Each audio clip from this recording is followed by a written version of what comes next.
Vertical structure of the atmosphere. What's shown in this figure are the various regions of the atmosphere together with a standard atmosphere temperature structure.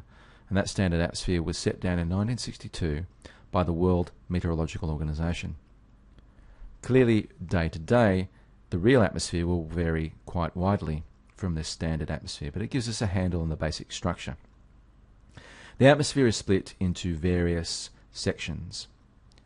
The lowest 10 to 17 kilometers is known as the troposphere, and that varies seasonally and latitudinally, the depth of the troposphere.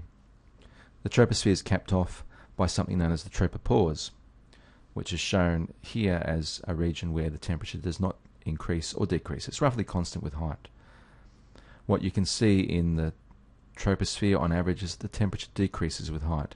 And the reason for this is that the surface of the Earth absorbs radiation more efficiently than the free atmosphere itself, and that energy is transferred to the thin layer of the atmosphere just above the surface by conduction, that is direct thermal contact, and then thermal mixing, turbulent motion, mixes the heat through the troposphere.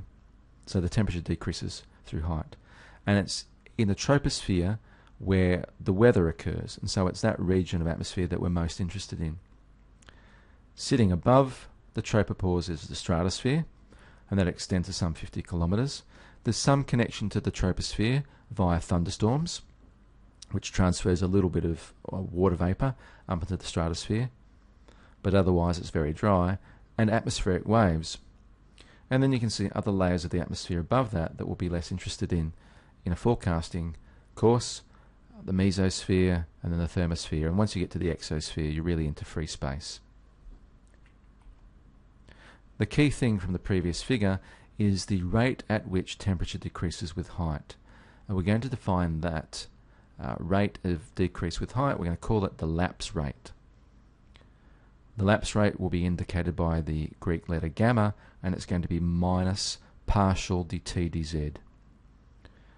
It's minus because typically the temperature decreases with height, and so a typical situation is going to have a positive lapse rate.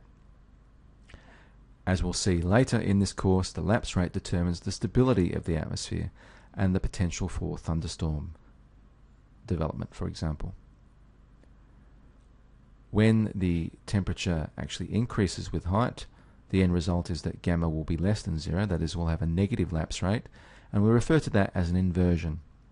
Inversions themselves have a profound impact upon atmospheric stability and motion, and on the types of weather that might be observed, and we'll study those in depth later.